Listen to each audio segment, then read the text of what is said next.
कहते हैं मार्गशीर्ष का मास स्वयं भगवान नारायण का प्रिय है और अमावस्या का दिन पितरों की तृप्ति का, देवताओं की कृपा का तथा अद्भुत सिद्धियों का संगम होता है। नमस्कार आदरणीय दर्शक बंधुओं, आपका स्वागत है सनातनी ज्ञान के इस आध्यात्मिक, पवित्र और दिव्य मंच पर। आज हम आपके लिए लेकर आए हैं एक ऐसी विलक्षण कथा, एक ऐसी अद्भुत परंपरा जो मार्गशीर्ष अमावस्या के दिन की जाती है और जिसके प्रभाव से औलाद पर कभी दरिद्रता का साया नहीं पड़ता। धर्मशास्त्रों में वर्णित है कि जो मनुष्य इस पवित्र तिथि पर श्रद्धा से कुत्ते को 3 विशेष चीजें खिलाता है, उसके घर परिवार में दरिद्रता समाप्त होती है, औलाद भाग्यवान होती है और वंश में सुख संपत्ति कभी कम नहीं होती। यह केवल एक कथा नहीं, ये हमारे ऋषि मुनियों द्वारा दिया गया सनातन संदेश है। सेवा, करुणा, दया और धर्म का महामंत्र। और आज की इस कथा में आप जानेंगे कैसे एक साधारण परिवार ने किस तरह मार्गशीर्ष अमावस्या के दिन ये विशेष सेवा की और कैसे उनके जीवन में चमत्कारिक परिवर्तन आए। तो आदरणीय दर्शकों, यदि आप भी सनातन परंपराओं, पुराणों, पौराणिक रहस्यों और भक्ति कथाओं में रुचि रखते हैं, तो इस पावन मंच सनातनी ज्ञान को लाइक, सब्सक्राइब और बेल आइकन अवश्य दबाएं, ताकि आपको ऐसे ही दिव्य ज्ञान और पावन कथाएं समय समय पर मिलती रहे। अब मन को एकाग्र करिए, श्रद्धा को हृदय में बसाइए और आरंभ करते हैं आज की यह अत्यंत पवित्र, चमत्कारी और मनोवांछित फल देने वाली कथा। मार्गशीर्ष मास की अमावस्या का आगमन पूरे वन प्रदेश में मानो किसी दिव्य मौन के साथ उतरा था। हवा में ठंडक थी और आकाश पर तारों की अनुपस्थिति किसी अदृश्य रहस्य की ओर संकेत कर रही थी, जैसे प्रकृति स्वयं किसी अनसुनी कथा को प्रकट करने की प्रतीक्षा में स्थिर हो गई हो। इसी माहौल में देवग्राम नामक एक प्राचीन गांव बसा था, जिसे ऋषियों की तपोभूमि कहा जाता था और जहां लोग मानते थे कि देवता स्वयं चलकर आते हैं, आशीर्वाद देते हैं और उनके जीवन का मार्ग तय करते हैं। इसी गांव में शिवदत्त नामक एक विनम्र, शांत और गहन धर्मभीरू ब्राह्मण रहता था, जिसकी एकमात्र इच्छा अपने कुल को आगे बढ़ाने के लिए संतान प्राप्त करना थी।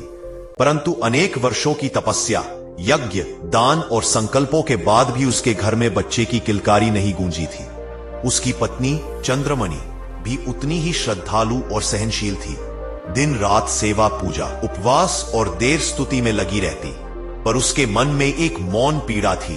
ममता का स्पर्श किए बिना जीवन अधूरा लगता था। लोग अक्सर कहते कि समय आने पर सब मिलेगा, पर समय जैसे उनका परीक्षण लेने की शपथ लेकर बैठ गया था।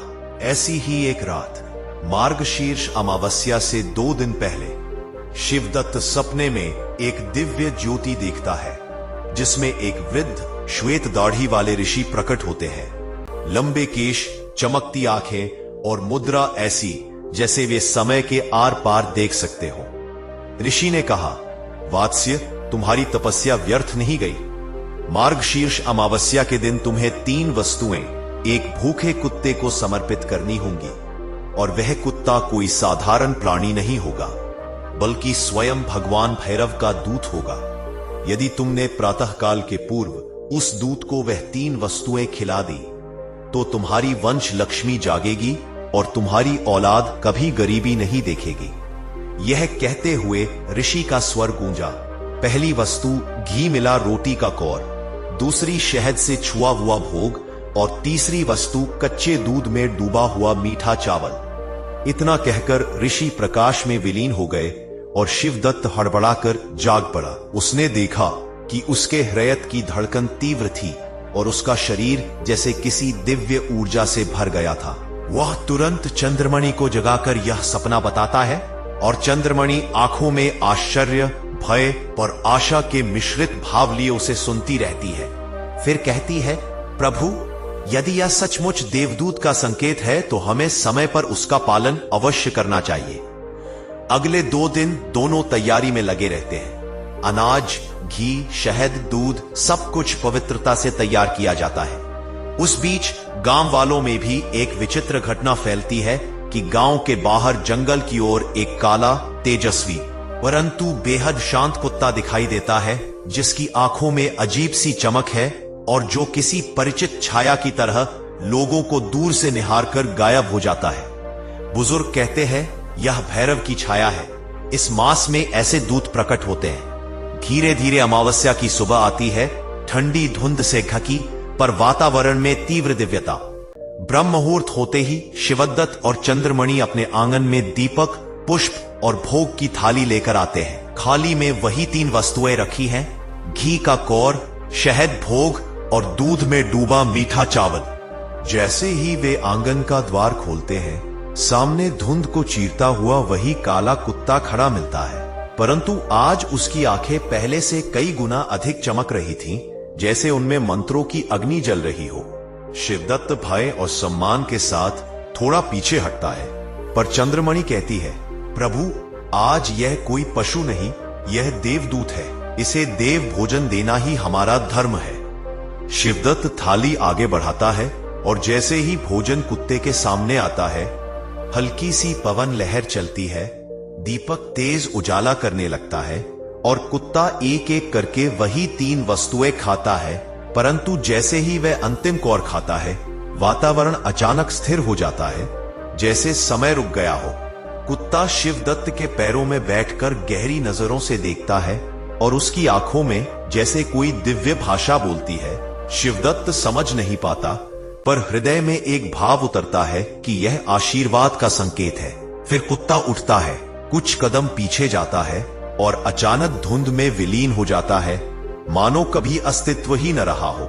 उसी क्षण आकाश में हल्का सा मधुर नाद गूंजता है, भद्रम भवतु, और शिवदत्त के हृदय में अजीब शांति उतर जाती है।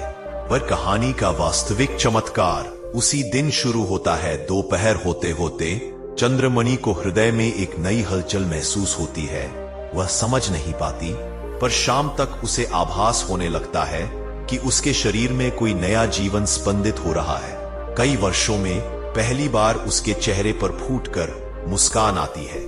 शिवदत्त भी आश्चर्यचकित है। वह तुरंत गांव की वृद्ध दाई को बुलाता है, जो निरीक्षण कर पुष्टि करती है, देव कृपा हुई है माता, तुम्हारे गर्भ में बालक आया है। यह सुनते ही शिवदत्त की आंखों से आंसू बह निकलते हैं, लेकिन गांव वालों में यह समाचार फैलते ही सब कहते हैं, यह भैरव दूत का आशीर्वाद है, मार्गशीर्ष अमावस्या का चमत्कार है। वह काला कुत्ता साधारण नहीं था। उसी रात शिवदत्त सो नहीं पाता। वह एकाग्र मन से सोचता है कि आखिर ऋषि ने 3 वस्तुएं खिलाने का महत्व क्यों बताया था। क्या यह सिर्फ दान का संकेत था या कोई और रहस्य। तभी रात में आकाश चमकता है और वही ऋषि पुनः उसके स्वप्न में प्रकट होते हैं। वे कहते हैं, वत्स, समझो कि मार्गशीर्ष अमावस्या के दिन कुत्ते को भोजन कराना सिर्फ दया नहीं है, यह स्वयं काल भैरव को तृप्त करना है, क्योंकि भैरव कुत्ते रूप में समस्त गृहस्थों की रक्षा करते हैं। घी का कौर सुख का प्रतीक है, शहद समृद्धि का और दूध में डूबा चावल संतति की रक्षा का। जो व्यक्ति इस दिन इन 3 वस्तुओं से भैरव दूत को तृप्त करता है, उसकी औलाद कभी निर्धनता नहीं देखती। उसका कुल भोग विलास और धर्म दोनों से परिपूर्ण रहता है। इतनी बातें कहकर ऋषि फिर से विलीन हो जाते हैं और शिवदत्त समझ जाता है कि यह केवल एक कर्म नहीं बल्कि एक दिव्य विधान है, जो युगों से चला आ रहा है पर अब भुला दिया गया है। वह प्रण करता है कि अपने पुत्र को जन्मते ही वह यह पूरी कथा सुनाएगा और भविष्य में हर मार्गशीर्ष अमावस्या को यही कर्म करेगा। और उसे यह ज्ञात नहीं था कि आने वाला समय उसके कुल में एक ऐसे बालक का जन्म करवाने वाला है, जो न केवल धनवान होने वाला था बल्कि भविष्य में पूरे क्षेत्र की किस्मत बदलने वाला महापुरुष भी बनने वाला था। और यह सब प्रारंभ हुआ था उस एक काले कुत्ते को 3 वस्तुएं खिलाने के दिव्य विधान से, जिसने शिवदत्त के जीवन में भाग्य का नया सूर्य उदय किया था। शिवदत्त और चंद्रमणि के जीवन में उस मार्गशीर्ष अमावस्या की सुबह के बाद जैसे सब कुछ पूर्णतः परिवर्तित हो गया था। घर के भीतर एक अनोखी पवित्रता फैल गई थी, जैसे हर दीवार, हर कोना और हर सांस में देवताओं का आशीर्वाद बस गया हो। और शिवदत्त के हृदय में आशंका की जगह अब एक गहरी, स्थिर आस्था ने स्थान ले लिया था। गांव में यह समाचार सूर्य की किरणों की तरह फैल चुका था कि देवग्राम में भैरव दूत प्रकट हुआ और लोग समूहों में उस स्थल के पास जाने लगे जहां शिवदत्त ने दूत को भोजन कराया था। कुछ लोग जमीन को छूकर प्रणाम करते, कुछ पुष्प चढ़ाकर लौटते और कुछ तो कुत्ते के पग चिन्ह खोजकर उन्हें शुभ मानकर अपने द्वार पर ले आते। कई बुजुर्गों ने भी स्वीकार किया कि उन्होंने ऐसा दिव्य संकेत वर्षों में नहीं देखा। पर कहानी का वास्तविक उत्थान तो मरीशाला के बाद की चंद्रमणि की स्थिति से शुरू हुआ। उसके भीतर पल रहे जीवन की हलचल जैसे दिन ब दिन अधिक दिव्य रूप लेती जा रही थी। वह कहती कि रात में कहीं दूर से कोई मधुर नाद सुनाई देता है, जैसे कोई शिशु किसी अदृश्य लोक से उससे संवाद कर रहा हो। कभी कभी उसे सपने में एक तेजस्वी कुत्ता दिखाई देता जो उसके गर्भ की रक्षा के लिए उसके चारों ओर चक्कर लगाता, जैसे पहरेदार हो। यह सब बातें सुनकर शिवदत्त पहले थोड़ा असमंजस में होता, पर फिर उसे याद आ जाता ऋषि ने कहा था कि यह बालक साधारण नहीं होगा। समय बीतता गया और चंद्रमणि का गर्भ स्थिर और स्वस्थ रूप से बढ़ता गया। 9वां महीना आने से पहले ही प्रकृति ने जैसे उनके घर को विशेष आभा से घेर लिया। आंगन के तुलसी के पौधे पर हर सुबह ओस की बूंदें कुछ अधिक चमकदार दिखती, रसोई में बनता भोजन अपने आप अधिक सुगंधित हो जाता और यहां तक कि घर के ऊपर मंडराने वाले पक्षियों के स्वर भी मीठे प्रतीत होते। परंतु इसके साथ एक रहस्यमय घटना भी होने लगी। हर रात एक मध्य रात्रि में घर के बाहर से हल्की सी टपटपाहट की आवाज आती, जैसे कोई पशु चुपचाप आकर द्वार पर बैठता हो। शिवदत्त ने कई बार दरवाजा खोला पर बाहर कोई नहीं होता, लेकिन हवा में कुत्ते जैसी गंध हल्की हल्की महसूस होती। गांव के वैद्यों ने कहा, यह भैरव दूत है जो गर्भ की रक्षा कर रहा है। चंद्रमणि भी कहती, मुझे ऐसा लगता है कि कोई मेरे गर्भ पर अदृश्य हाथ रखकर आशीर्वाद देता है, जैसे कोई कह रहा हो, मत डरो, मैं हूं। इसी रहस्यमय संरक्षण के बीच एक दिन वह समय भी आया जब चंद्रमणि को प्रसव पीड़ा शुरू हुई। पूरा गांव जैसे स्तब्ध हो गया। लोग अपने अपने घरों में दिए जलाने लगे, स्त्रियां मंगल गान गाने लगी और दाई घर में प्रवेश कर गर्भ सहेज मंत्र बोलने लगी। तभी कुछ अप्रत्याशित हुआ। जब प्रसव की पीड़ा चरम पर थी, तभी घर के बाहर भयंकर तूफान उठ खड़ा हुआ। बादल गरजे, हवा शोर मचाने लगी, जैसे प्रकृति किसी विशाल शक्ति के आगमन का संकेत दे रही हो। परंतु उसी क्षण घर की देहरी पर एक परिचित आकृति दिखाई दी। वही काला कुत्ता जिसकी आंखें इस बार सबसे अलग चमक रही थीं, जैसे उनमें अग्नि, शांति और दिव्यता तीनों का संगम हो। दाई घबराकर शिवदत्त को बुलाती है। यह बहुत शुभ संकेत है, देवदूत प्रसव की घड़ी में आया है। इसका अर्थ है कि बालक अत्यंत सौभाग्यशाली होगा। और ठीक उसी क्षण जब कुत्ता दरवाजे पर बैठकर धीरे धीरे कमरे की ओर देख रहा था, चंद्रमणि ने गर्भस्थ शिशु को जन्म दिया, एक सुंदर, तेजस्वी, पूर्ण स्वर्ण आभा वाले बालक को। बालक का जन्म होते ही तूफान रुक गया, हवाएं शांत हो गईं और आकाश में गायन जैसा संगीत गूंजने लगा। दाई ने कहा, इतने वर्षों में इतना शांत और दिव्य प्रसव मैंने नहीं देखा। शिवदत्त ने कृतज्ञता से आकाश की ओर देखा और फिर बाहर जाकर उस काले कुत्ते को खोजने लगा, पर वह कहीं नहीं था, जैसे वो अपना कार्य पूरा करके वापस अपने लोक को लौटा हो। बालक के जन्म के बाद अजीब चमत्कार होने लगे। बालक को गहरी नींद में कभी किसी अदृश्य कुत्ते से खेलते हुए देखा जाता। उसके छोटे छोटे हाथ हवा में ऐसे हिलते जैसे कोई उसके सामने बैठा हो। जब वह कुछ महीनों का हुआ, तब गांव की कुछ स्त्रियों ने बताया कि जब भी वह रोता, घर के बाहर तुरंत किसी कुत्ते की हल्की सी आवाज सुनाई देती और बालक तुरंत शांत हो जाता। शिवदत्त ने एक रात फिर सपना देखा। इस बार कोई ऋषि नहीं, बल्कि स्वयं भैरव प्रकट हुए। अर्धवस्त्र, गले में मुंडामाला, पर मुख पर करुणा की अद्भुत छाया। भैरव ने कहा, वत्स शिवदत्त, यह बालक मेरे आशीर्वाद से उत्पन्न हुआ है। जिस मार्गशीर्ष अमावस्या को तुमने मेरे दूत को 3 खाद्य भोग दिए, उसी दिन तुम्हारे कुल के भाग्य का द्वार खुल गया। यह बालक धन, बुद्धि और साहस का प्रतीक होगा। उसके कदम जहां पड़ेंगे, गरीबी, दुख और दुर्भाग्य पीछे हट जाएंगे। किंतु याद रखना, यह आशीर्वाद तुम्हारे कुल तक सीमित नहीं, बल्कि इस क्षेत्र के असंख्य लोगों के भाग्य को बदलने के लिए है। एक दिन यह बालक दूसरों के जीवन में भी प्रकाश फैलाएगा और उसका नाम समय के इतिहास में अंकित होगा। यह कहकर भैरव ने शिवदत्त को 3 बातें और बताई। पहला, हर मार्गशीर्ष अमावस्या को मेरे दूत को वही 3 खाद्य भोग देना। दूसरा, अपने बालक को सत्य, दान और करुणा की शिक्षा देना।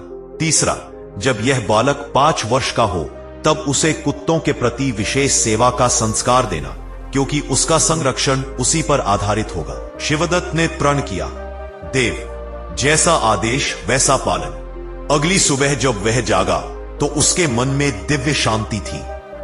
बालक के जन्म के तीसरे महीने में एक और घटना हुई जिसने पूरे गांव को विश्वास दिला दिया कि यह बालक सामान्य नहीं है। एक दिन घर में अचानक रसोई में आग लग गई थी और चंद्रमणि उस समय बालक को झूले में छोड़कर बाहर अनाज सुखाने गई थी। आग तेज होती जा रही थी, पर तभी अचानक दरवाजे पर वही दूत कुत्ता फिर से प्रकट हुआ। इस बार उसकी आंखों में चेतावनी थी। उसने जोर से भौंककर चंद्रमणि को सचेत किया और साथ ही झूले की रस्सी को अपने दांतों से खींचकर उसे घर के बाहर तक ले आया। जब तक शिवदत्त पहुंचे, कुत्ता झूले के पास बैठा बालक की रक्षा कर रहा था। आग बुझते ही वह फिर अदृश्य हो गया। यह देखकर गांव के लोग पूज्य भाव में डूब गए। यह बालक तो भैरव के सर्वेक्षण में जन्मा है। धीरे धीरे बालक बढ़ने लगा और उसके साथ चमत्कार भी। वह 5 महीने में चलने लगा, 7 महीने में बोलने लगा और उसकी पहली बोली थी कुत्ता। यह सुनकर चंद्रमणि रो पड़ी। देवदूत उसे याद करता है। जब बालक 1 वर्ष का हुआ तब वह अक्सर आंगन में खेलते खेलते अचानक हवा को हाथ से छूता और मुस्कुराता, जैसे कोई उसके साथ खेल रहा हो। शिवदत्त और चंद्रमणि दोनों समझ चुके थे कि दूत अभी भी उसके साथ है, चाहे दिखाई न देता हो। जैसे जैसे समय बढ़ा, बालक के आसपास अजीब शुभ संकेत बढ़ते गए। घर की आय अचानक बढ़ने लगी। वर्षों से बंजर पड़ी जमीन उपजाऊ होने लगी। जो काम शिवदत्त वर्षों से कर रहा था, उसमें अचानक सफलता मिलने लगी। गांव के लोग भी कहने लगे, इस बालक के जन्म के बाद पूरा क्षेत्र समृद्ध होने लगा है। पर भैरव का दूत अभी भी पूरी तरह प्रकट नहीं हुआ था। उसकी अंतिम भूमिका तो आगे चलकर बालक के जीवन के सबसे कठिन मोड़ पर आने वाली थी, जब उसे एक ऐसा निर्णय लेना होगा जो न सिर्फ उसके परिवार बल्कि पूरे गांव के भविष्य को प्रभावित करेगा। और यही वह समय था जब मार्गशीर्ष अमावस्या का समस्त रहस्य उजागर होने वाला था। समय अपनी गति से आगे बढ़ता रहा और शिवदत्त चंद्रमणि का दिव्य बालक, जिसे गांव ने देवाश नाम दिया था, उसे ऐसा व्यक्तित्व लेकर बड़ा होने लगा जो किसी साधारण बालक में संभव ही नहीं था। उसके चेहरे पर हमेशा एक अद्भुत तेज रहता। उसकी आंखों में ऐसी गहराई थी कि कई बुजुर्ग कहते, यह बालक संसार को देखने नहीं, उसे समझने आया है। और आश्चर्य की बात यह थी कि देवाश के जन्म के बाद पूरे देवग्राम की परिस्थितियां बदलने लगी थी। जहां पहले लोग गरीबी, सूखा और अकाल की समस्या से जूझते थे, वहीं अब खेतों में अन्न की भरपूर पैदावार होने लगी। पानी के स्रोत जो सालों से सूखे पड़े थे, उनमें फिर से नमी आने लगी।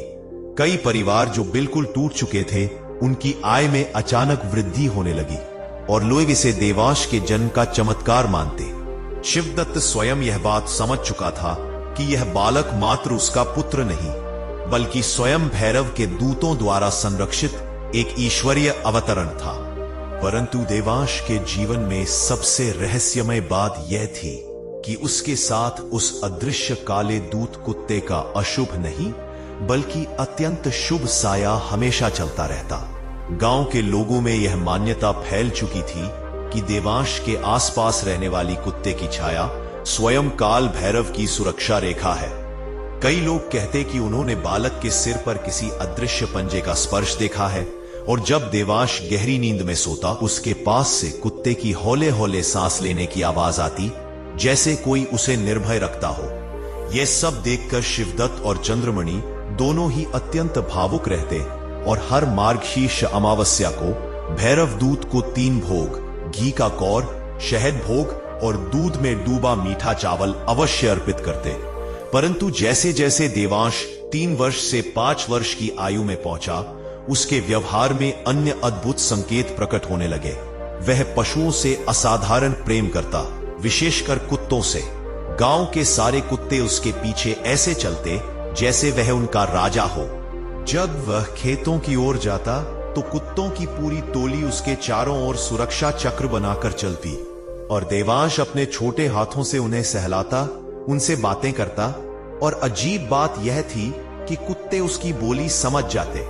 जब देवांश कहता रुको तो वे रुक जाते, चलो तो चल देते। लोग कहते यह कोई साधारण बालक नहीं, यह तो भैरव दूतों का स्वामी प्रतीत होता है। इसी बीच एक और विचित्र बात सामने आई। देवांश को सपनों में अक्सर वही काला कुत्ता दिखाई देता जो उसके जन्म के समय आया था। वह सपनों में उससे संवाद करता, उसे मार्गदर्शन देता, यहां तक कि कई बार उसे भविष्य की घटनाओं का संकेत भी देता। एक बार देवांश ने शिवदत्त से कहा, पिताजी, कल नदी में भारी बारिश आएगी, लोग नाव लेकर आगे ना जाएं। और अगले ही दिन अचानक ऐसा बादल फटा कि यदि शिवदत्त गांव वालों को आगाह न करता तो बड़ी हानि होती। सभी यह बात सुनकर हक्के बक्के रह गए। एक 5 वर्ष का बालक भविष्य देख सकता था। शिवदत्त को याद आया, भैरव ने सपने में कहा था कि यह बालक धन, साहस और बुद्धि का प्रतीक बनकर जन्मा है। 5 वर्ष की आयु पूरी होने पर शिवदत्त ने भैरव का आदेश याद रखते हुए देवांश को कुत्तों के प्रति सेवा का संस्कार सिखाना शुरू किया। हर सुबह देवांश स्वयं अपने हाथों से रोटियां बनाता, छोटी छोटी पर प्यार से भरी। फिर वह उन्हें गली गली के कुत्तों को खिलाता। और आश्चर्य की बात यह थी कि जब भी वह रोटियां बांटता, हवा में हल्की दिव्य सुगंध भरने लगती, जो सामान्य व्यक्ति महसूस नहीं कर सकता था। पर कुछ संवेदनशील लोग कहते, देवांश रोटी नहीं, आशीर्वाद बांट रहा है। धीरे धीरे देवांश गांव में छोटा भैरव नाम से प्रसिद्ध होने लगा। लोग उसे भगवान का साक्षात रूप मानकर आदर देने लगे। पर शिवदत्त ने हमेशा विनम्रता से कहता, यह ईश्वर की कृपा है, हम केवल पात्र हैं। परंतु कहानी का चरम मोड़ तब आया जब देवांश 6 वर्ष का हुआ। यह वही समय था जब उसके जीवन की दिशा पूरी तरह बदलनी थी। एक दिन देवांश अपने साथ खेलने वाले कुत्तों के साथ जंगल की ओर गया। वह हमेशा की तरह हंसता कूदता चल रहा था कि अचानक हवा में विचित्र ठंडक फैल गई। चारों ओर सन्नाटा छा गया। कुत्तों ने एकदम से हुंकारना बंद कर दिया और वे सावधान मुद्रा में खड़े हो गए। देवांश ने देखा कि उसके सामने एक विशाल बरगद का पेड़ है, बहुत पुराना, काई से ढका, और उसके चारों ओर एक रहस्यमय धुंध फैल रही थी। यह जगह गांव में प्रसिद्ध थी।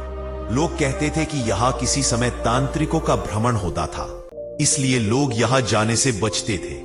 पर देवांश बिल्कुल नहीं डरा। जैसे ही वह पेड़ के पास पहुंचा, अचानक उसके सामने जमीन पर एक पत्थर चमक उठा और उसी क्षण पेड़ की छाया से एक अजीब, जर्जर, काले वस्त्रों में लिपटा दुबला पतला व्यक्ति प्रकट हुआ। आंखें गहरी और क्रूर, हाथ में लकड़ी का दंड और उसके पीछे 2 भयंकर जंगली कुत्ते। उसने कर्कश स्वर में हंसते हुए कहा, अरे वही बालक है जिसका जन्म भैरव दूतों ने करवाया है। यह वही है जो भविष्य में पूरे क्षेत्र की किस्मत बदल देगा, किंतु मैं इसे ऐसा नहीं करने दूंगा। देवांश के चारों ओर खड़े कुत्ते तुरंत गुर्राने लगे, पर उस तांत्रिक ने मंत्र फूका और हवा में एक काला धुआं फैल गया, जिससे कुत्तों का संतुलन बिगड़ गया। देवांश भयभीत हो गया, पर तभी अचानक हवा में एक तेज प्रकाश फैला और वही काला दिव्य दूत कुत्ता प्रकट हुआ। पहले से कई गुना अधिक विशाल, अधिक तेजस्वी और अधिक शक्तिशाली। वो पांकल गहरी गर्जना की, जैसे कह रहा हो, जैसे कह रहा हो, जैसे कह रहा हो, जैसे कह रहा हो, जो कुछ कम तपरीजे उनकी बात करते हैं, उनके सह से महत्वपूर्ण। यह बच्चा भैरव की अमूल्य देन है, इसकी रक्षा मेरा दायित्व है। तांत्रिक को समझ आ गया कि वह इस दिव्य शक्ति से नहीं लड़ सकता और वह तुरंत मंत्र बोलते हुए धुंध में विलीन हो गया। देवांश के आंसू निकल आए, पर दूत कुत्ता उसके पास आया, अपनी गर्म सांस से उसे शांत किया और उसके सिर पर दिव्य स्पर्श दिया। उसी समय हवा में भैरव का आशीर्वाद गूंजा, वत्स, ये केवल शुरुआत है, कई बाधाएं आएंगी, पर हर मार्गशीर्ष अमावस्या को जो भोग तुमने मेरे दूत को दिए हैं वे तुझे जीवन भर संरक्षित करेंगे। और उस क्षण देवांश समझ गया कि उसका जीवन अब सामान्य नहीं बल्कि किसी महान उद्देश्य के लिए बना है। वह धीरे धीरे कुत्तों के साथ घर लौटा, पर उसके व्यवहार में गहन गंभीरता आ गई थी। शिवदत्त ने जब उसकी आंखों में यह बदलाव देखा तो वह तुरंत समझ गया कि जंगल में कोई बड़ी घटना घटी है। देवांश ने सब कुछ बताया और शिवदत्त के कदम लड़खड़ा गए। अब यह बालक केवल हमारा नहीं, यह पूरे क्षेत्र का रक्षक है। और इस तरह बालक के जीवन का वास्तविक अध्याय आरंभ हुआ, जो आने वाले वर्षों में न केवल उसके परिवार बल्कि पूरे देवग्राम की नियति को बदलने वाला था। जंगल में तांत्रिक से हुए उस भयावह सामना और भैरव दूत के प्रकट होने के बाद देवांश के जीवन की दिशा जैसे अचानक गंभीर हो गई थी। 6 वर्ष की आयु में भी उसकी आंखों में उम्र से अधिक परिपक्वता आ गई थी। वह अब खेल कूद में पहले जैसा आम बालक नहीं रहा था। उसकी हर गतिविधि में किसी अदृश्य उद्देश्य की झलक दिखाई देती। रात को जब पूरा गांव गहरी नींद में डूबा होता, तब देवांश अक्सर आंगन में बैठकर शांत आकाश को देखता, जैसे वहां से किसी अदृश्य शक्ति से संवाद कर रहा हो। कुत्तों का समूह भी उसके आसपास मौन साधे बैठा रहता। उनकी आंखों में वह श्रद्धा और सुरक्षा का भाव होता, जो किसी राजा की सेवा करने वाले सैनिकों में भी दुर्लभ है। शिवदत्त और चंद्रमणि दोनों ही यह परिवर्तन देख रहे थे, और जहां एक ओर उनके मन में भय था कि कहीं यह बालक किसी कठिन मार्ग की ओर न बढ़ रहा हो, वहीं दूसरी ओर उन्हें विश्वास भी था कि भैरव स्वयं उसकी रक्षा कर रहे हैं। पर असली परिवर्तन तो तब आया जब देवांश 7 वर्ष का हुआ। यह वही आयु थी जब ऋषि ने शिवदत्त को संकेत दिया था कि बालक को गहन आध्यात्मिक संकेत प्राप्त होने शुरू होंगे। एक रात अचानक देवांश ने सपना देखा, वही दूत कुत्ता, पर इस बार वह पहले से अधिक विशाल और अग्निमय रूप में था। उसकी आंखों में ऐसी ज्वाला थी कि पूरा स्वप्नलोक लाल आभा से भर गया था। दूत ने कहा, वत्स, समय निकट है, तेरा जीवन केवल तेरा नहीं पूरे क्षेत्र का है। आने वाले वर्षों में इस गांव पर एक भयावह संकट आने वाला है और तुझे उस संकट से उन्हें बचाना होगा, पर इसके लिए तुझे ज्ञान और शक्ति दोनों की आवश्यकता होगी। देवांश ने पूछा, मुझे क्या करना होगा? दूत ने गर्जन भरी आवाज में कहा, मार्गशीर्ष अमावस्या आने वाली है। उसी रात मैं तुझे एक गुप्त स्थान पर ले जाऊंगा जहां भैरव तंत्र की पहली शिक्षा मिलेगी। पर ध्यान रखना, जो मार्ग तुझे मिलने वाला है वह कठिन है, बलिदानों से भरा है, परंतु अंत में तुझे वह शक्ति देगा जिसके सहारे तू आने वाले अंधकार से गांव की रक्षा कर सकेगा। इतना कहकर दूत गायब हो गया और देवांश हड़बड़ाकर जाग पड़ा, पर उसके हृदय में कोई भय नहीं था, केवल स्थिरता। उसने अपने माता पिता को सपना नहीं बताया, क्योंकि किसी दैवीय शक्ति ने उसे संकेत दिया था कि यह मार्ग अकेला ही तय करना होगा। आने वाले दिनों में देवांश की दिव्यता और स्पष्ट होने लगी। वह जब खेतों से गुजरता, फसलों पर जैसे कोई अदृश्य शुभ आभा छा जाती और फसलें स्वस्थ दिखती। जब वह किसी बीमार व्यक्ति के पास बैठता तो उस व्यक्ति की प्रकृति में तुरंत सुधार आने लगता। यहां तक कि एक बार गांव की एक बूढ़ी अंधी स्त्री ने कहा, बेटा, जब तू मेरे पास बैठा था मुझे कुछ क्षणों के लिए प्रकाश दिखा। तुम्हारी उपस्थिति में कोई देवता है। लोग उसे भगवान का अंश मानने लगे, पर शिवदत्त ने हमेशा उसे विनम्रता सिखाई। देवांश, यदि ईश्वर ने तुझे शक्ति दी है तो उसका उपयोग दूसरों की सेवा में होना चाहिए, गर्व में नहीं। और उस दिन से देवांश ने प्रतिज्ञा की कि चाहे कितना भी सम्मान मिले, वह अपने भीतर अहंकार का एक कण भी प्रवेश नहीं होने देगा। इस बीच मार्गशीर्ष अमावस्या का समय निकट आ रहा था। पूरा गांव पहले से ही इस दिन को शुभ मानता था, पर शिवदत्त के घर में यह दिन किसी पर्व से भी अधिक महान माना जाता था, क्योंकि देवांश का जन्म और उसके बाद के सभी चमत्कार इसी अमावस्या की परंपरा से जुड़े हुए थे। अमावस्या की पूर्व संध्या को अचानक गांव में एक हलचल मच गई। नदी का जल स्तर अचानक बढ़ रहा था और पहाड़ की ओर से अज्ञात आवाजें आ रही थी। कुछ चरवाहों ने बताया कि जंगल के समीप कुत्तों का अजीब सा हुंकारना सुनाई देता है, जैसे वे किसी आने वाले संकट की चेतावनी दे रहे हो। देवांश ने भी इन आवाजों को महसूस किया। उसे ऐसा लगा जैसे हवा में कोई असामान्य कंपन है। और फिर वह रात आई, मार्गशीर्ष अमावस्या की। जैसे ही सूर्य अस्त हुआ, आकाश पर गहरा काला पर्दा उतर आया। चंद्रमा का कहीं नाम निशान नहीं था और हवा स्थिर हो गई। शिवदत्त, चंद्रमणि और देवांश तीनों ने थाली में वही 3 भोग तैयार किए, घी का कौर, शहद भोग और दूध चावल। देवांश ने पहली बार स्वयं इन्हें अपने हाथों से तैयार किया, जैसे उसे आंतरिक रूप से किसी ने आदेश दिया हो। ब्रह्म मुहूर्त के ठीक पहले तीनों आंगन में आए। दीपक जलाया गया और जैसे ही भोग को बाहर लाया गया, हवा में हल्की पर गहन दिव्यता फैल गई। देवांश ने अनुभव किया कि उसके आसपास कोई अदृश्य शक्ति खड़ी है। अचानक द्वार के बाहर से एक धीमी पर गहरी गर्जना सुनाई दी। दूत कुत्ता प्रकट हुआ, पर इस बार उसका रूप पहले से कहीं अधिक विराट, अग्निमय और गंभीर था। उसके कदमों से धरती हल्की कांप रही थी। उसकी आंखें लाल अग्नि की तरह चमक रही थी और उसके चारों ओर एक रहस्यमय आभा मंडल था।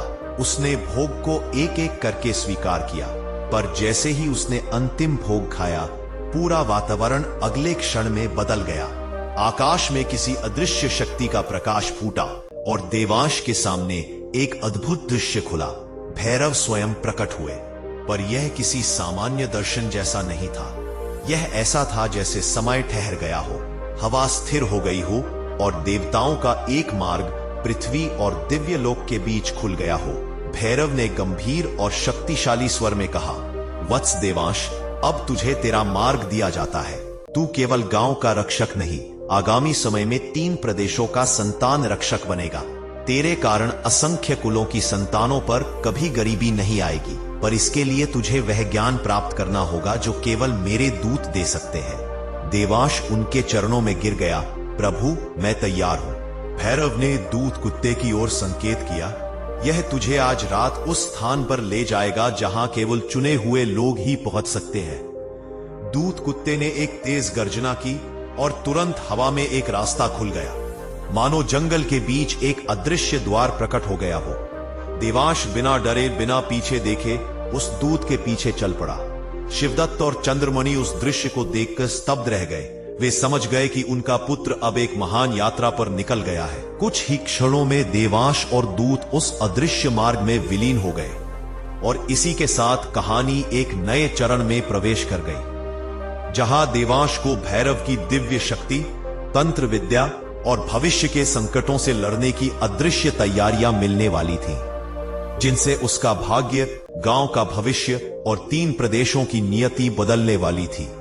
दूत कुत्ते के पीछे पीछे चलते हुए देवांश ने पहली बार अपने जीवन में ऐसा अनुभव किया जैसे वह पृथ्वी पर नहीं, किसी अद्भुत दिव्य लोक में प्रवेश कर रहा हो। जंगल का वो मार्ग जो दिन में साधारण सा दिखता था, अब प्रकाश और अंधकार के मिश्रित रहस्यमय द्वार में बदल चुका था। पेड़ों की शाखाएं हवा में स्थिर थीं, मानो समय ठहर गया हो।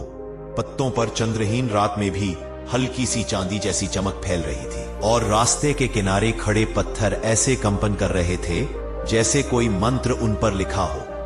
देवांश ने महसूस किया कि उसके कदम जहां पड़ते, वहां से धरती हल्की गर्म हो उठती, मानो वह किसी परीक्षा के प्रथम द्वार पर कदम रख चुका हो। दूत कुत्ता आगे आगे धीमी पर अत्यंत गंभीर गर्जना करता हुआ चल रहा था। उसके पैरों से कोई चक्राकार अग्नि रेखा निकलती थी जो कुछ क्षण बाद हवा में विलीन हो जाती। कुछ ही दूर चलने के बाद एक विशाल शून्य जैसा मार्ग खुला। जंगल की जमीन अचानक नीचे झुकने लगी और सामने काली भूमि में एक गोलाकार गहरे कुएं जैसा द्वार उभर आया, जिसकी सतह पर अग्नि और राख की आकृतियां बनती और मिटती जा रही थी। दूत ने एक पल को पीछे मुड़कर देवांश की आंखों में देखा। जैसे पूछ रहा हो कि क्या वह आगे बढ़ने को तैयार है। देवांश ने बिना बोले अपनी गर्दन झुका दी और तभी दूत उस रहस्यमय काले द्वार में कूद गया।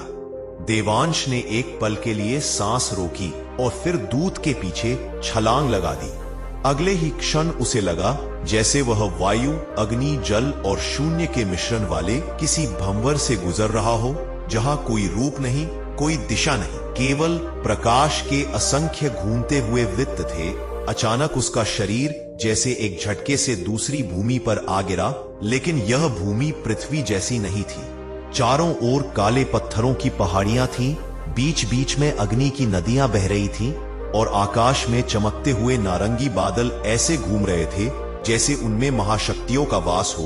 दूर कहीं से नगाड़ों जैसी गूंज उठ रही थी, ओम क्षौम भैरवाय नमः, और वह गूंज इतनी शक्तिशाली थी कि जैसे उसके भीतर तक कोई ऊर्जा प्रवेश कर रही हो। दूत कुत्ता अब पहले से भी अधिक विशाल रूप में था। उसकी गर्दन पर भैरवी जटाओं जैसी अग्नि लहरा रही थी और उसके चारों पैरों के पास पत्थर पिघल रहे थे। उसने देवांश को संकेत किया और वे उस अग्निमय भूमि पर आगे बढ़ने लगे। अचानक सामने काले लोहे जैसा एक द्वार दिखाई दिया, ऊंचाई में शायद पहाड़ जितना, जिस पर भैरव के त्रिशूल की आकृति उकेरी हुई थी। जैसे ही दूत वहां पहुंचा, द्वार भारी गर्जना के साथ स्वयं खुल गया। भीतर प्रवेश करते ही देवांश ने देखा कि यह कोई साधारण क्षेत्र नहीं था। यह भैरव का गुप्त तांत्रिक शिक्षालय था, जो सामान्य मनुष्य की दृष्टि से सदैव अदृश्य रहता है। हजारों वर्षों से यह वही स्थान था जहां केवल चुने हुए बालक या साधक ही प्रवेश कर पाते थे। अंदर एक विशाल प्रांगण था, जिसके बीचों बीच काले पत्थरों से बना एक ऊंचा मंच था।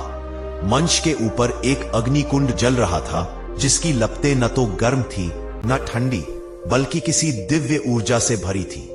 वहां धुएं की बजाय नीले प्रकाश का कुहासा उठता था। मंच के चारों ओर भैरव के अनेक दूत, काले कुत्ते, सिंहमुख दूत, कालवृक, नंदी भैरव, श्वान भैरव जैसे अनगिनत स्वरूप शांत मुद्रा में बैठे थे, पर उनकी आंखों में ऐसा तेज था जिसे साधारण मनुष्य सहन नहीं कर सकता। जैसे ही देवांश उस प्रांगण में पहुंचा, सारे दूतों ने एक साथ गर्जना की और उनकी सामूहिक ध्वनि से पूरा प्रांगण जैसे कांप उठा।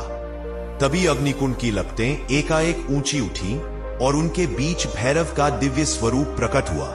नीलवर्ण, जटाधारी, तीक्ष्ण दृष्टि वाले, हाथ में त्रिशूल और डमरू धारण किए हुए। उनके कानों में अग्निकुंड की गूंज प्रतिध्वनि बनकर फैल रही थी। शिवदत्त ने देवांश को बचपन में भैरव की मूर्तियों के बारे में बताया था, पर यह स्वरूप उससे भी लाख गुना अधिक विराट और शक्तिशाली था, मानो स्वयं ब्रह्मांड की रात्रि उसके चरणों में विलीन हो सकती हो।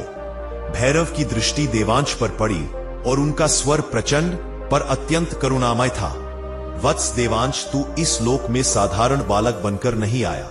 तेरा जन्म ही एक संकल्प है, सदियों पुराना ऋषियों और देवताओं का संकल्प। आने वाले समय में 3 प्रदेशों पर एक ऐसा संकट आएगा जो औलाद, कुलवंश और भविष्य को विनाश के अंधकार में डुबो देगा। तेरी शक्ति, तेरी साधना और तेरा हृदय ही इस संकट का समाधान बनेगा, पर इसके लिए तुझे वह ज्ञान प्राप्त करना होगा जो लौकिक नहीं, दैवीय है। देवांश ने अपने छोटे हाथ जोड़कर कहा, प्रभु, मैं तैयार हूं। मुझे उस मार्ग पर चलने दें जिसे आपने मेरे लिए चुना है। भैरव मुस्कुराए, एक ऐसी मुस्कान जिसमें संपूर्ण ब्रह्मांड का आश्वासन था।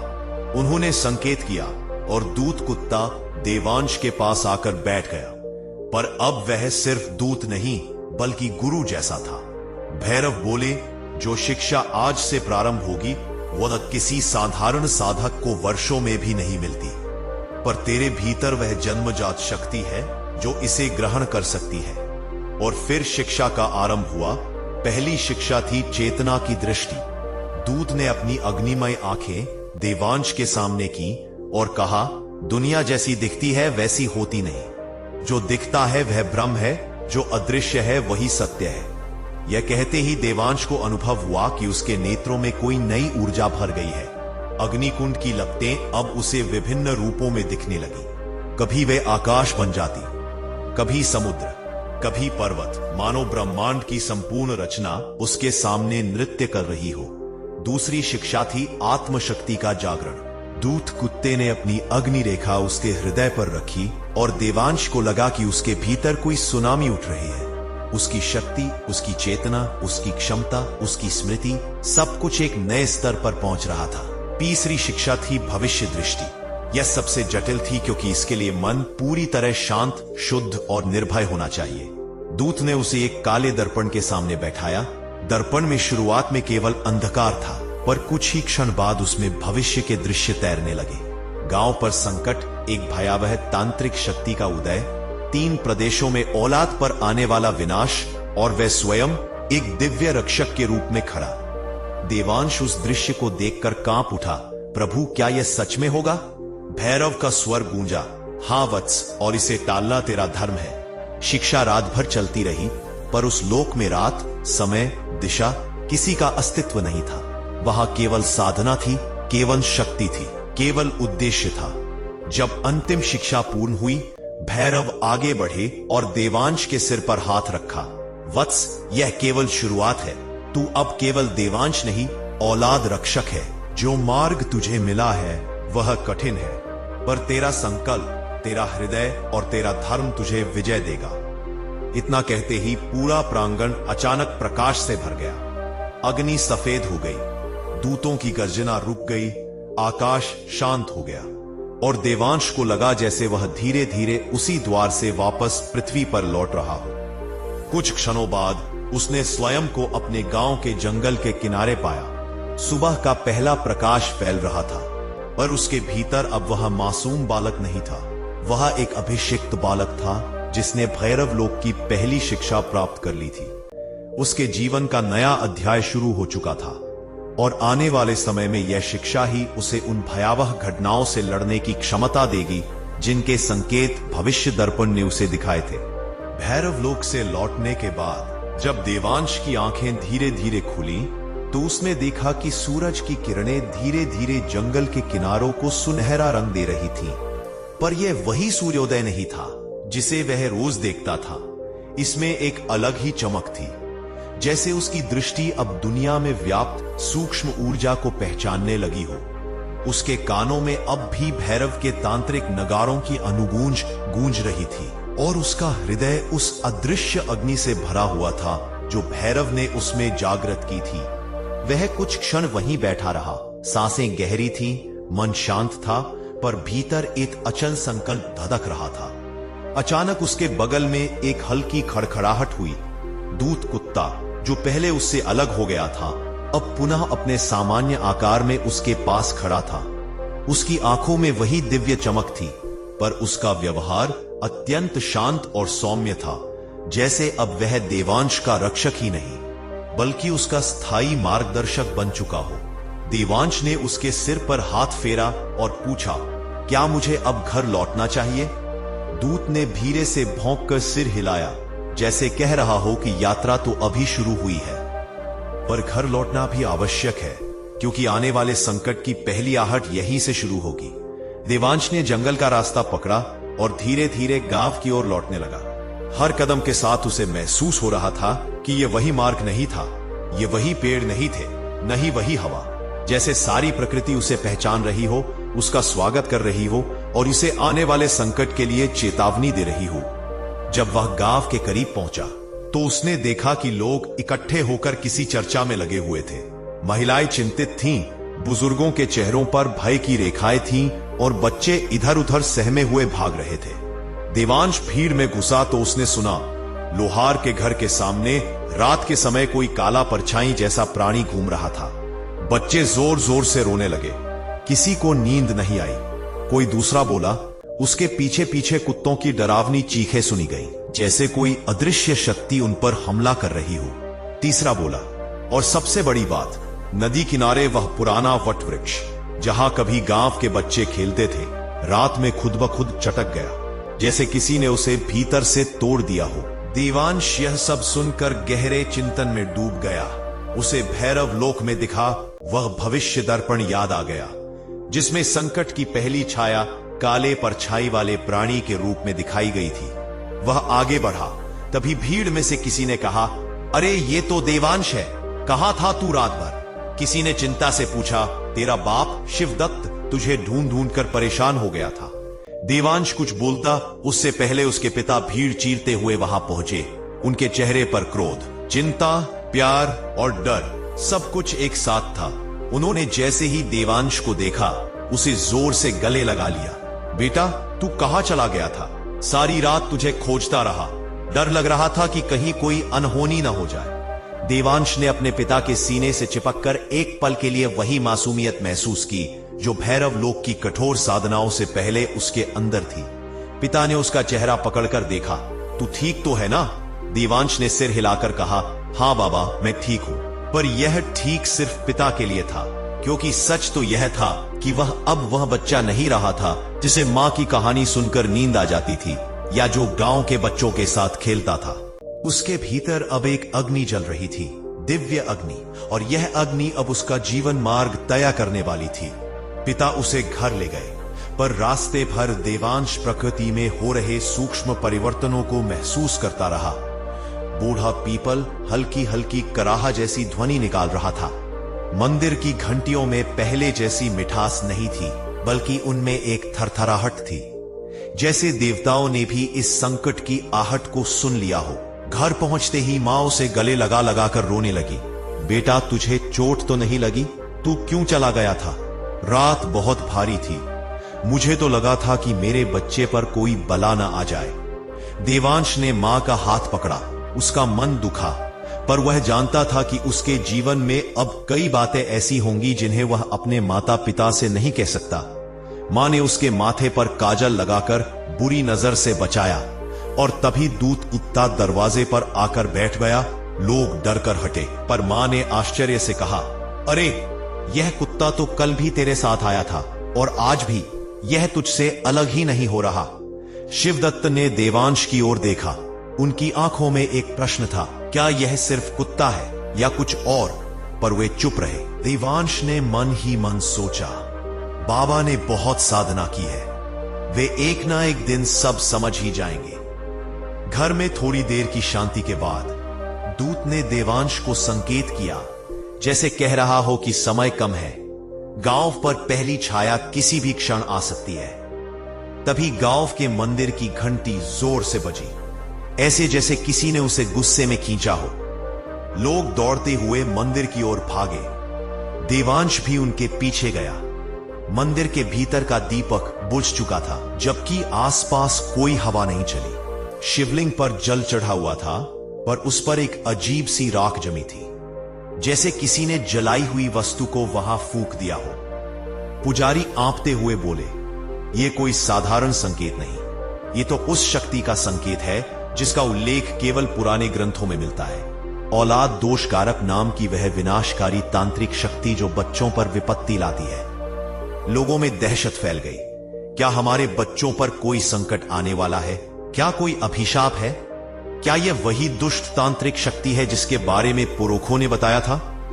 इसी बीच दूत कुत्ता मंदिर के बीचों बीच खड़ा हो गया। उसकी आंखों में अग्नि चमक उठी और उसने जोरदार गर्जना की।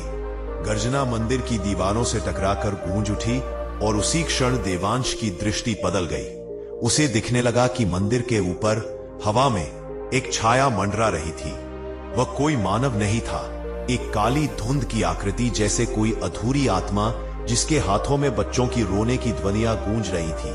वह दृश्य इतना भयावह था कि कोई साधारण व्यक्ति देखते ही बेहोश हो जाता, पर देवांश स्थिर खड़ा रहा, जैसे उसके भीतर भैरव की दृढ़ता उतर आई हो। छाया ने देवांश की ओर देखा। उसकी आंखें गड्ढों जैसी थीं, जिनमें सिर्फ अंधकार था। वह गुर्राते हुए बोली, तू कौन है जो मेरी दृष्टि में आ गया? देवांश ने गहरी सांस ली। उसे भैरव द्वारा सिखाई गई पहली शिक्षा याद आई, चेतना की दृष्टि। उसने दृढ़ स्वर में कहा, मैं वह हूं जिसे भैरव ने भेजा है इस गांव की औलाद की रक्षा करने। छाया क्रोध से कांप उठी। भैरव, क्या वह भी अब बच्चों की रक्षा करने लगे? मैं सदियों से औलादों की किस्मत निचोड़ती आई हूं, किसी में मेरी शक्ति रोकने की हिम्मत नहीं। दूध कुत्ता आगे बढ़ा और जोर से गुर्रा उठा। उसकी गर्दन पर अग्नि चमकने लगी और मंदिर की दीवारें जैसे थरथरा उठी। छाया ने काला धुआं देवांश की ओर फेंका। लेकिन देवांश ने अपनी हथेली उठाई और उसी क्षण भैरव लोक में सीखी दूसरी शिक्षा, आत्मशक्ति का जागरण, स्वतः सक्रिय हो गई। उसके हाथ से सफेद प्रकाश निकला और काला धुआं उसी में जलकर राख हो गया। छाया पीछे हट गई। यह असंभव है, तू कोई साधारण बालक नहीं। देवांश बोला, मैं साधारण हूं भी नहीं, और अब तू इस गांव को नहीं छू पाएगी। छाया गुर्राई, ठीक है, खेल शुरू हुआ है बच्चा, पर अंत मेरा ही होगा। यह कहते ही वह धुएं में बदलकर हवा में गायब हो गई। पर जाते जाते उसने पूरा मंदिर इतना ठंडा कर दिया कि लोगों की सांसें जमने लगी। पुजारी गिर पड़े, बेटा यह पहली छाया है, और पहली छाया के बाद दूसरी, तीसरी, चौथी सब आएंगी। यह तो बस आरंभ है। देवांश ने दूत कुत्ते की ओर देखा। दूत की आंखों में एक संदेश था। अब देवांश को भैरव लोक से मिली तीसरी शिक्षा, भविष्य दृष्टि का पहला उपयोग करना था।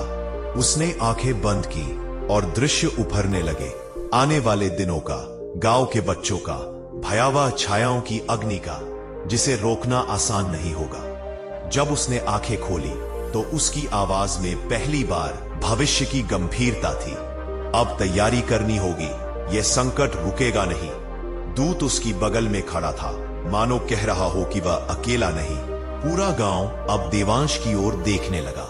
पहली बार वे उस बालक की आंखों में कोई दिव्य तेज देख रहे थे, जिसे वे कल तक सामान्य समझते थे। और यहीं से शुरू होती है वह यात्रा, जहां देवांश अब औलाद रक्षक के रूप में अपना वास्तविक दायित्व निभाएगा, और आने वाला संघर्ष उसे पहले से भी अधिक महान परीक्षाओं में धकेलेगा, जहां छाया, तांत्रिक शक्ति और दैवीय आदेश सब एक महान युद्ध की ओर इशारा कर रहे हैं। मंदिर में पहली छाया के गायब होने के बाद से ही गांव की हवा बदल चुकी थी। जैसे कोई अदृश्य भय हर घर की दहलीज पर बैठ गया हो, जैसे कोई अघोरी शक्ति अपनी जालियां पूरे वातावरण में फैलाकर लोगों की हर सांस को परख रही हो। देवांश घर लौटा, पर उसके कदमों में अब वह सहजता नहीं थी। हर कदम के साथ उसके भीतर भैरव लोक की ऊर्जा अनिवार्य रूप से जागृत हो रही थी। दूत कुत्ता उसके साथ साथ चल रहा था, मगर गांव वाले उसे अब एक सामान्य पशु की तरह नहीं, बल्कि किसी दिव्य प्रहरी की तरह देखने लगे थे। लोग एक दूसरे से धीमी आवाज में कहते, यह कुत्ता साधारण नहीं, इस बच्चे की रक्षा करने वाली कोई महाशक्ति है। क्या यह वही दूत है जिसका वर्णन पुराणों में मिलता है? शायद यह बच्चा अब हमारे गांव की एकमात्र रक्षा है। पर ऐसी बातें देवांश के कानों में पहुंचकर भी उसके मन में कोई गर्व नहीं लाती थी, बल्कि उसके भीतर जिम्मेदारी का बोझ और भारी हो जाता था। घर पहुंचते ही शिवदत्त ने उसके कंधों पर हाथ रखा। बेटा, तू मुझे सच सच बता, तू रात में कहा था, तू वैसा क्यों नहीं दिख रहा जैसा पहले दिखता था? तेरी आंखों में कौन सी आग जल रही है? देवांश ने क्षण भर सोचा। भैरव की दीदी हुई शिक्षा के अनुसार उसे अभी सब कुछ नहीं बताना था, क्योंकि साधारण मनुष्य दैवीय संसार की सच्चाई को आसानी से सहन नहीं कर पाता। पर अपने पिता से वह झूठ भी नहीं बोल सकता था। उसने धीरे से कहा, बाबा मैं सुरक्षित हूं, और अब मेरा रास्ता पहले जैसा नहीं रहा। मुझ पर एक दायित्व है। शिवदत्त उसकी बात सुनकर कुछ क्षण चुप रहे, जैसे उन्हें याद आ गया हो कि वे युवा दिनों में साधना में कितना आगे निकल सकते थे अगर उन्होंने गृहस्थ जीवन न चुना होता। फिर उन्होंने लंबी सांस लेकर कहा, बेटा जो भी मार्ग तू चुन रहा है मैं तेरे साथ हूं, पर सावधान रहना, गांव पर छाया बहुत भारी है। तभी घर के बाहर से अचानक एक अजीब कर्कश आवाज सुनाई दी, जैसे कोई घायल जानवर रो रहा हो, पर रोने की आवाज इंसानी कराह जैसी थी। पूरा गांव उस आवाज की ओर दौड़ा, देवांश और दूत भी।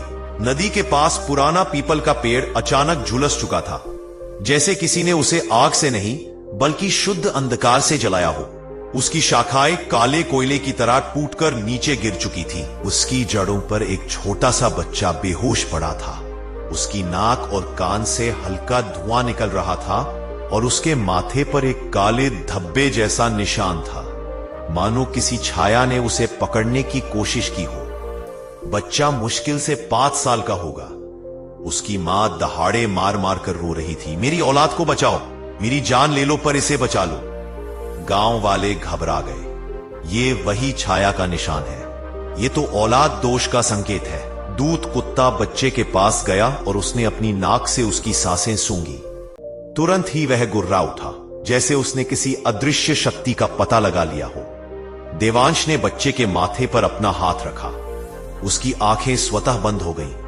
भैरव लोक की आग उसके भीतर तेज हुई और उसकी हथेली से हल्का सा दिव्य प्रकाश निकला। बच्चा कांपा। उसके शरीर से एक काला धुआं हल्के हल्के बाहर निकलकर हवा में भंग हुआ और फिर वह हांफते हुए होश में आया। मां ने उसे गोद में भर लिया। देवता बचाए तुम्हें बेटा। दूत कुत्ता अब नदी की ओर घूर रहा था। उसकी आंखें चमक रही थी और वह धीमे धीमे पीछे हटने लगा, जैसे उस दिशा से कोई अदृश्य खतरा उसकी ओर बढ़ रहा हो। देवांश ने नदी की ओर देखा। नदी का पानी सामान्य नीला नहीं था, बल्कि गहरे काले भूरे रंग में बदल चुका था, जैसे उसमें किसी ने परछाइयों का जहर घोल दिया हो। पानी की सतह पर कई छोटे छोटे काले बुलबुले उठ रहे थे, जो फूटते ही ऐसी आवाज करते जैसे कोई फुसफुसा रहा हो, औलाद औलाद औलाद। यह दृश्य किसी सामान्य गांव वाले के लिए इतना भयावह था कि कई महिलाएं दहशत में चीखकर पीछे हट गईं। तभी दूत कुत्ते ने अचानक भयंकर गर्जना की, जिससे नदी का पानी कुछ क्षण के लिए स्थिर हो गया। देवांश को समझ आ गया दूसरी छाया आ रही है। हवा अचानक ठंडी हो गई, इतनी कि पेड़ों की पत्तियां नीले रंग जैसी दिखने लगी। वातावरण में एक अजीब सी जली हुई लकड़ी की गंध फैल गई। गांव के उत्तर की दिशा से काला कुहासा उठने लगा, जैसे कोई विशाल शक्ति अपने मार्ग का द्वार खोल रही हो। कुहासा धीरे धीरे आकार लेने लगा, पहले धुआं, फिर परछाई, फिर एक लंबा विकृत शरीर, मानो कोई तांत्रिक अधूरी साधना में ही मर गया हो और उसके विकृत अवशेष अब इस रूप में जीवित हो। उसकी आंखें दो जलते हुए कोयले जैसी थी। वह हवा में तैर रहा था, पर उसके नीचे जमीन पर आग की धूल गिर रही थी। उसके मुंह से अजीब फुसफुसाहट निकल रही थी।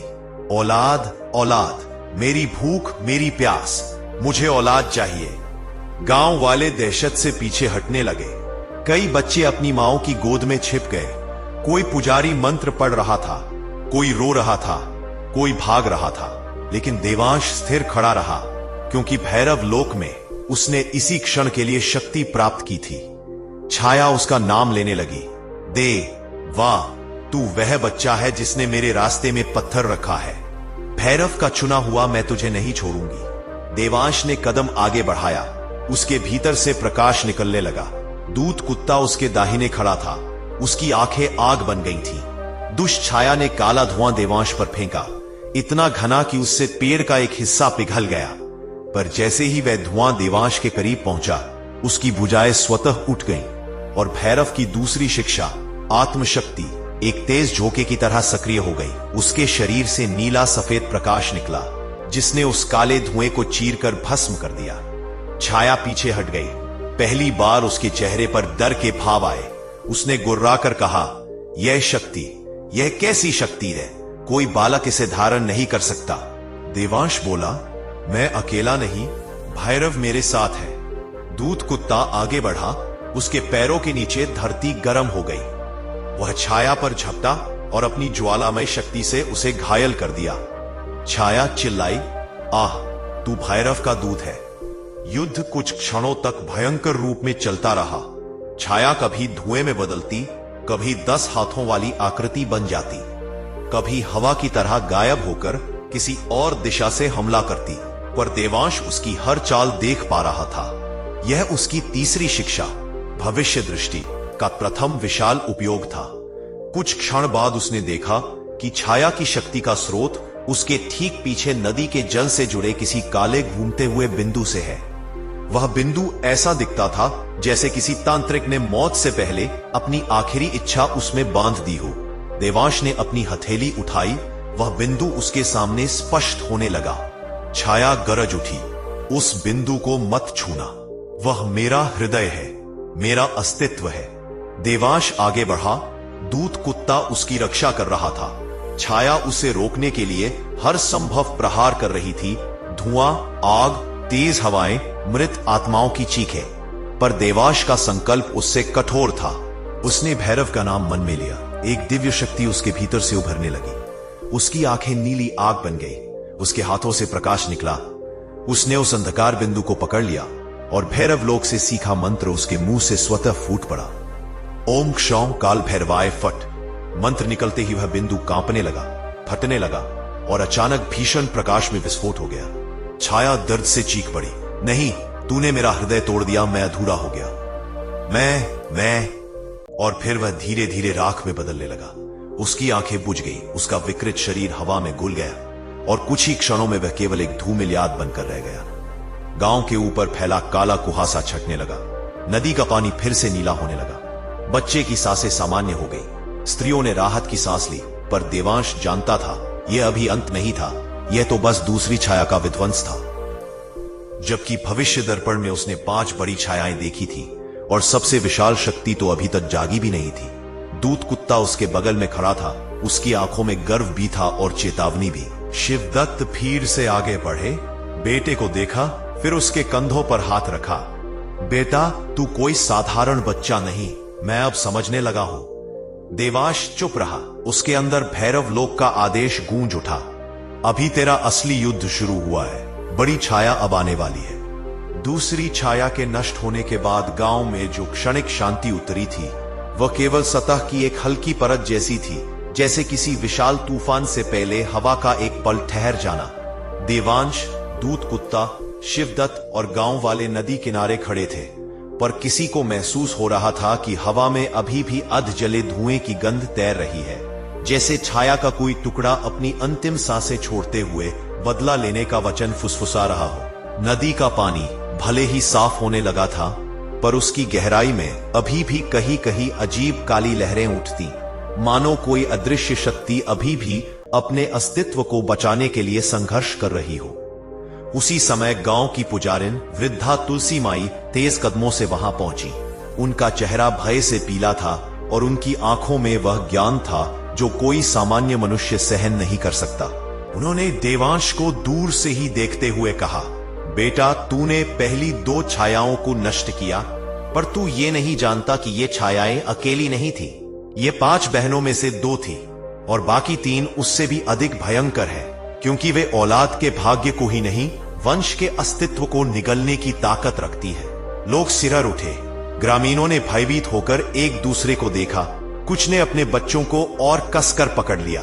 तभी हवा में एक गहरी दबी हुई कराह गूंजी, जैसे कहीं नीचे धरती के गर्भ में कोई सोई हुई शक्ति करवट ले रही हो। दूत कुत्ते ने तुरंत अपना सिर उठाकर पूर्व दिशा में देखा। उसके कान खड़े हो गए, उसके शरीर पर रोम खड़े हो गए, जैसे किसी अदृश्य आतंक का संकेत उसने पहले ही महसूस कर लिया हो। वह देवांश की ओर देखकर धीमे स्वर में गुर्राया, जैसे कह रहा हो, तैयार हो जाओ, बड़ा खतरा हमारी ओर आ रहा है। देवांश के भीतर भैरव शिक्षा की ऊर्जा फिर से जागने लगी। उसके शरीर में हल्की कंपन उठी, जैसे उसकी आत्मा किसी आने वाली प्रचंड शक्ति के प्रभाव को पहले ही पहचान चुकी हो। तभी आकाश के बीचों बीच एक काला बवंडर उठने लगा, धीरे धीरे सर्प की तरह लहराता हुआ। पहले वह धुआं लग रहा था, फिर काली आंधी, फिर एक विशाल घूमता हुआ छिद्र, मानो आकाश का एक हिस्सा फट रहा हो। ग्रामीण दहशत में इधर उधर भागने लगे। तीसरी छाया आ रही है, इस बार बचना मुश्किल है, अपने बच्चों को घर में बंद कर लो। पर कोई यह नहीं समझ पा रहा था कि घर, दीवारें, दरवाजे, इनमें से कोई भी छाया को रोक नहीं सकता। वह किसी भी रूप में कहीं भी प्रवेश कर सकती है। हवा, सपना, परछाई या किसी मां की गोद में सो रहे बच्चे की गर्म सांसों के बीच। शिवदत्त ने देवांश से कहा, बेटा, अगर समय हो तो हम मंदिर चले, भैरव के आसन पर दिया जलाते हैं, शायद यह तूफान धीमा पड़ जाए। लेकिन देवांश ने सिर हिलाया, नहीं बाबा, मंदिर की सीमा अब सुरक्षित नहीं। यह छाया आकाश से नहीं, किसी और लोक से आ रही है, और उसका लक्ष्य केवल गांव नहीं, पूरा वंश है। तभी तुलसी माई कांपती आवाज में बोली, यह तीसरी छाया है, वंश भक्षक। इसके आने से तो राजाओं के राज खत्म हो जाते थे, यहां गांव क्या, पूरा जनसमूह सूख जाएगा। लोगों में दहशत फैल गई। लेकिन तभी दूत कुत्ता आगे बढ़ा और भयंकर गुर्राहट की, इतनी तेज कि पेड़ों की पत्तियां कांप उठी। वह हवा को चीरता हुआ देवांश के सामने खड़ा हो गया, जैसे वह कह रहा हो कि चाहे जो आए, वह उसे पहले रोकेगा। आकाश में घूमता अंधकार अब बिजली की तरह चमकने लगा। हर चमक के साथ उसका आकार बड़ा होता जा रहा था। पहले आदमी जितना, फिर पेड़ जितना, फिर घर जितना, और अंततः वह इतना विशाल हो गया कि पूरे गांव पर इसकी छाया पड़ने लगी। उस बवंदर के केंद्र में दो लाल रोशनियां चमकी, जैसे किसी दैत्य की आंखें। वह आकृति धीरे धीरे नीचे उतरने लगी, जैसे कोई महाकालीन शक्ति अपने संसार से मानव लोक में प्रवेश कर रही हो। जैसे जैसे वह नीचे आती, जमीन हिलने लगती, लोग गिर पड़ते, पशु भय में बेतहाशा भागने लगे। हवा की गति इतनी तेज हो गई कि कई झोपड़ियों की छतें उड़ गईं। कुछ ही क्षणों में वह शक्ति भूमि से कुछ कदम ऊपर ठहर गई। एक विशाल स्त्री रूप दिखाई दिया, पर उसका शरीर मनुष्य जैसा नहीं था। नीचे काली धूम, बीच में कंकाल जैसी उभरी हड्डियां और ऊपर एक विकृत चेहरा जिसकी आंखें बिल्कुल लाल थीं, जैसे वह सदियों से जागी ना हो और अब उसकी भूख अपनी सीमा से बाहर हो चुकी हो। उसका स्वर इतना गहरा था कि उससे हवा में कंपन फैल गई। मेरी बहनें तुमसे हार गई, मनुष्य बालक। अब मैं तुम्हें वंश दोष का असली अर्थ सिखाऊंगी, जो औलाद के जन्म के पहले ही वंश को निगल लेता है। ग्रामीण चीख उठे। किसी ने कहा, देवांश भाग जा, यह छाया किसी देवता से भी नहीं डरती। किसी ने रोते हुए कहा, हम सब मर जाएंगे। पर देवांश स्थिर रहा। उसका चेहरा शांत था, जैसे वह इस क्षण की प्रतीक्षा कर रहा था। धीरे धीरे उसके चारों ओर नीला प्रकाश फैलने लगा, मानो भैरव का आशीष उसके साथ उतर आया हो। उसकी हथेलियां गर्म होने लगी और उनके बीच हल्की ज्वाला जलने लगी। दूत कुत्ता उसके बगल में खड़ा होकर अपनी शक्ति समेटने लगा। उसकी आंखें एकदम सफेद आग जैसी दिख रही थी। छाया ने पहली बार देवांश को ध्यान से देखा। तुम भैरव की गंध लाते हो, पर तुम भैरव नहीं, तुम अभी बच्चे हो। मैं तुम्हें पलक झपकते निगल सकती हूं। यह कहकर उसने अपनी धुंधली भुजाएं फैलाई, जो फैलते फैलते इतने विशाल हो गए कि लगा पूरा गांव उसके भीतर समा जाएगा।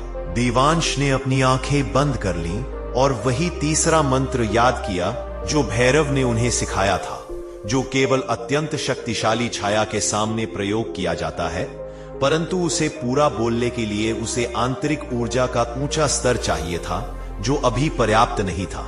इसीलिए देवांश ने पहले अपनी शक्ति को स्थिर करना शुरू किया। जैसे ही उसने अपने भीतर की ऊर्जा को जगाया, उसकी आंखें खुली। दोनों आंखों में एक ही क्षण नीली और सफेद ज्वाला जलने लगी। हवा उसके चारों ओर घूमने लगी। जमीन उसके पैरों के नीचे कंपाने लगी। छाया गुस्से में चिल्लाई, मनुष्य तू कौन सा छल सीख आया है?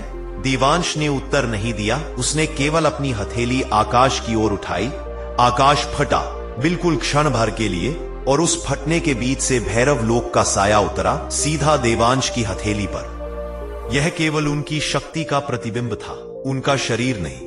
लेकिन यह इतना शक्तिशाली था कि तीसरी छाया तुरंत पीछे हट गई। दूत कुत्ता उसके सामने खड़ा हो गया और उसकी छाया भी हवा में फैलने लगी, किसी दिव्य प्रहरी की तरह। देवांश ने धीरे से मंत्र बोलना शुरू किया, ओम रौम वंश रक्षकाय नमः। जैसे ही पहला अक्षर निकला, जमीन कांपी। दूसरे अक्षर पर हवा तेज हुई। तीसरे अक्षर पर गांव का हर दीपक खुद ब खुद जल उठा। छाया ने अपने कान ढंक लिए। वह पहली बार डरी थी।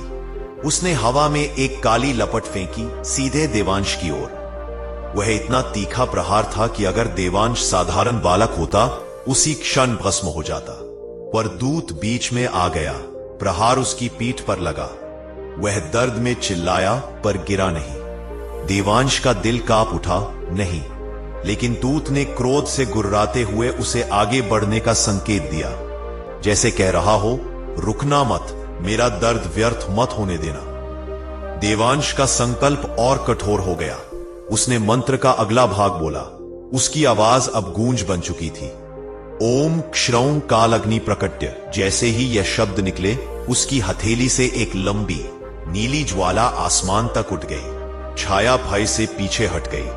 उसने चिल्लाकर कहा, नहीं, यह अग्नि मनुष्य को नहीं दी जाती। पर अब बहुत देर हो चुकी थी। देवांश ने मंत्र का अंतिम भाग बोला, दुष्ट वंश छाया नाशक फट, और उसी क्षण उसकी हथेली से एक विशाल प्रकाश चक्र निकला। जो हवा में फैलते हुए अचानक हजारों छोटे छोटे गोले बन गया।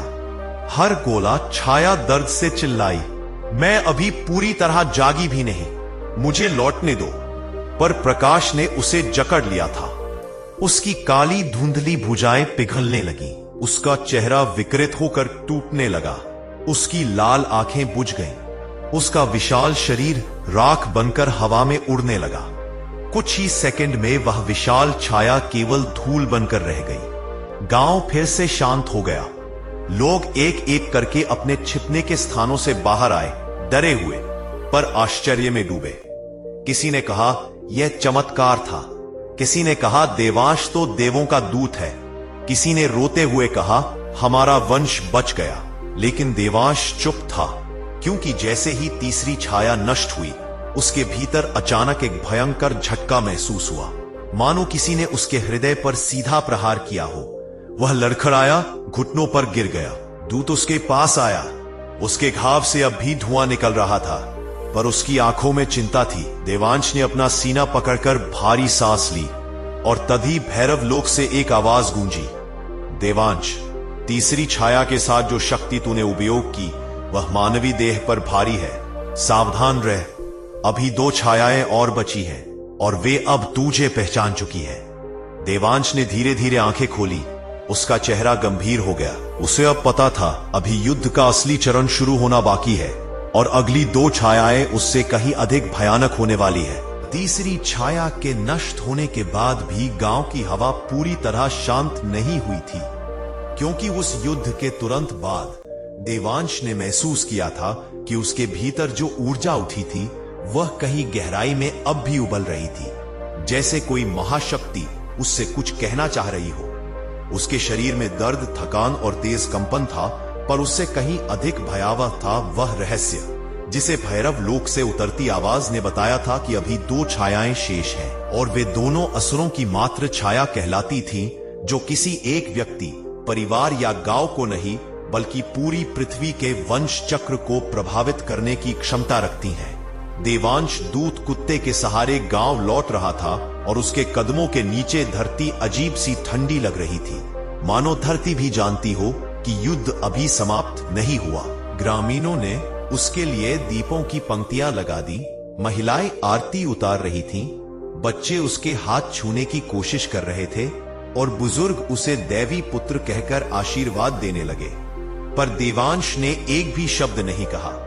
वह बस शांत दृश्यों को देखता रहा, जैसे किसी महायोद्धा की आंखों में युद्ध के बाद की थकान नहीं, युद्ध के पहले की तैयारी हो। दूत कुत्ता उसके बगल से 1 सेकंड भी दूर नहीं हो रहा था। उसकी आंखें हमेशा चारों दिशाओं की निगरानी कर रही थी और उसकी पूंछ नीचे थी, मानो उसे पता है कि रात लंबी होने वाली है। तभी तुलसी माई घर के बाहर आई। उनके हाथ में एक पुराना लोहे का कलश था, जिस पर भैरव के त्रिशूल का अस्पष्ट चिन्ह बना हुआ था। उन्होंने कलश देवांश के सामने रखा और कहा, बेटा, अब समय आ गया है कि तू सच जाने, इन 5 छायाओं का जन्म कैसे हुआ। देवांश चुपचाप बैठ गया।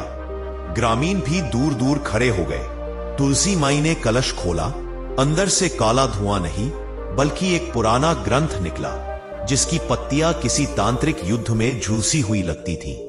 उन्होंने कहा, सदियों पहले एक तांत्रिक था, कृशांत। वह इतना शक्तिशाली था कि राजा उसके सामने हथियार डाल देते थे, पर उसकी सबसे बड़ी कमजोरी थी औलाद की अभिलाषा। वह पुत्र चाहता था, पर उसकी साधना पापमयी थी, इसलिए उसका वंश कभी आगे नहीं बढ़ सका। क्रोध में उसने औलाद को नष्ट करने वाली 5 छायाएं उत्पन्न की।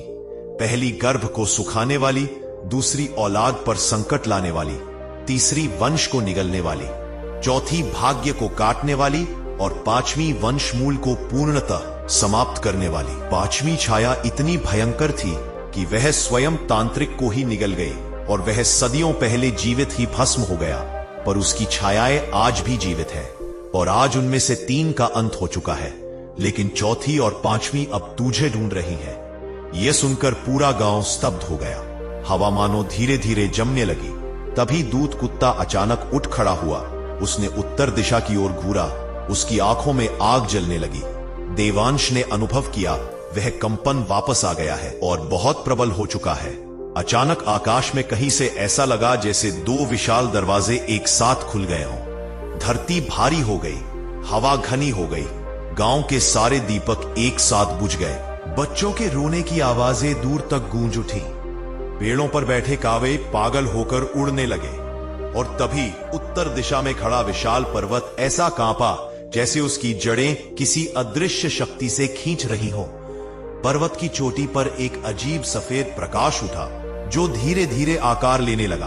वह प्रकाश न पूर्ण सफेद था न पूर्ण काला, वो धूसर था और उसके भीतर कोई छवि बन रही थी। यह चौथी छाया थी, भाग्यहरणिनी।